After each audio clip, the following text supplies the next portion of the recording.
আমাদেরকে যে জানতে হবে ভাগ করতে হলে তিনটে জিনিস জানতে হবে। একটা কি? ভাজ্য, ভাজক আর ভাগফল, তাই না? তাহলে কি জানতে হবে? হ্যাঁ, কি জানতে হবে? ভাজ্য, কি নাম? ভাজ্য, আর একটা হলো ভাজক, ভাগফল, আর কি? ভাগশেষ, তাই না? তো এইগুলোর কাজ কি দেখো,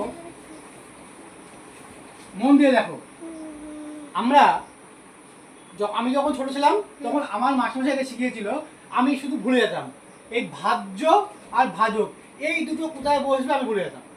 তার জন্য মাস্টারমশাই আমাকে কি শিখিয়েছিল, আমাকে বলেছিল যে মনে করো মাঝখানে কড়াই আছে, আমরা যখন ভাজ করতাম এইভাবে ভাগ করতাম, ঠিক আছে? এরকম তো বলতো কি, ধরো মাঝখানে একটা কড়াই আছে, মাঝখানে কি আছে? কড়াই আছে। মনে করবো মা মাছ ভাজে, মা ভাজলে, মাছ যখন মা ভাজে তখন মাছ কোথায় থাকে? কড়াইয়ের মাঝখানে থাকে, তাই না? এই মাঝখানে মা ভাজছে, মা কি ভাজছো? কি দিয়ে বলছো? ভাজছ, তাই না? ভাজ্য কি হবে? সবসময় মাঝখানে থাকে, মাঝখানে থাকে। এই কথাটা মনে রাখতাম আমি। হ্যাঁ, তাহলে ভাজ্য সবসময় কোথায় থাকে? ভাজ্য কোথায় হয়? মাঝখানে। তাহলে এটা মনে রাখবা, এখানে হবে কি? ভাজ্য, এখানে হবে ভাজক, ঠিক আছে? আর আমরা জানি এখানে কি থাকে? ভাগশেষ, এটা হলো ভাগফল। ভাগফল, ভাগফলটা তোমাদের নতুন নিয়মে এখানে লিখতে হয়, এখানে লেখো ভাগফল, তাই না? এখানে থাকবে কি? ভাগফল, আর শেষে থাকে কি? ভাগশেষ, এখানে থাকে ভাগশেষ, তাই না? ভাগশেষ, বোঝা গেছে? তাহলে এখানে থাকবে ভাজক, এখানে ভাজ্য, এখানে ভাগফল, এখানে ভাগশেষ। মানে আমরা এই ভাজক দেয়া থাকে, ভাজক দিয়ে থাকে, ভাজক দিয়ে কি করি আমরা? ভাগ করে যে উত্তরটা পাই সেটা হলো ভাগফল, আর যেটা অবশিষ্ট থাকে সেটা হলো ভাগশেষ। সমস্যা হচ্ছে না? ঠিক আছে, তাহলে এইটুকু বোঝা গেছে? এবার দেখো, প্রথমে একটা অঙ্ক দেওয়া আছে যে 15। কত দেওয়া আছে? 15। ভাগ করতে বলে 2 দিয়ে। তাহলে আমরা কি করব? বলো, 7 দুগুণে কত? 7 দুগুণে 14, তাই না? আছে কত এখানে? আছে কত? 15। কেন? আমরা 8 দুগুণে 16, বেশি হয়ে যাচ্ছে, দিতে পারবো না, তাই না? তাহলে 7 দুগুণে কত হবে? 14। তাহলে এখানে থাকবে 1। তাহলে এখানে পরীক্ষায় লিখতে দেয়, এখানে ভাজ্য লিখবো। ভাজ্য কোথায় লিখবো বলো? ভাজ্য সমান কত বলো?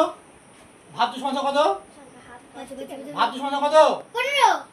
ভাজ্য এখানে 15, তাই না? ভাজক কত বলো? ভাজক কত? ভাজক 2। বাহ, ভাজক 2। আচ্ছা, ভাগফল কত বলো? ভাগফল 7। আর ভাগশেষ কত? ভাগশেষ কত হয়েছে? 1। কত করে আছে? 1। ঠিক আছে? এইবার দেখো, এইবার যে অঙ্কটা শিখবো খুব মন দিয়ে দেখো, অঙ্কটা খুব গুরুত্বপূর্ণ। হ্যাঁ, এই অঙ্কটা মন দিয়ে দেখো, একটু লক্ষ্য করো।